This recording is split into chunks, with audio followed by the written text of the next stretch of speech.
আমি বলি আওয়ামী লীগের নেতৃবৃন্দের বিচার হওয়া উচিত শুধু এই কারণে যে এইরকম একজন মানসিক প্রতিবন্ধী সাইকো রোগীকে এত বছর ধরে এদেশের মানুষের কাঁধের উপর তারা বসিয়ে রেখেছিল।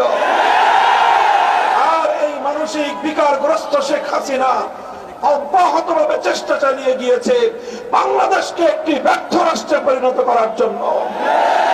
তার চেষ্টা ছিল, তার সাধনা ছিল বাংলাদেশের প্রধানমন্ত্রী হওয়া নয়, অন্য আরেকটি দেশের তিলকওয়ালী মুখ্যমন্ত্রী হওয়াই ছিল তার সাধনা।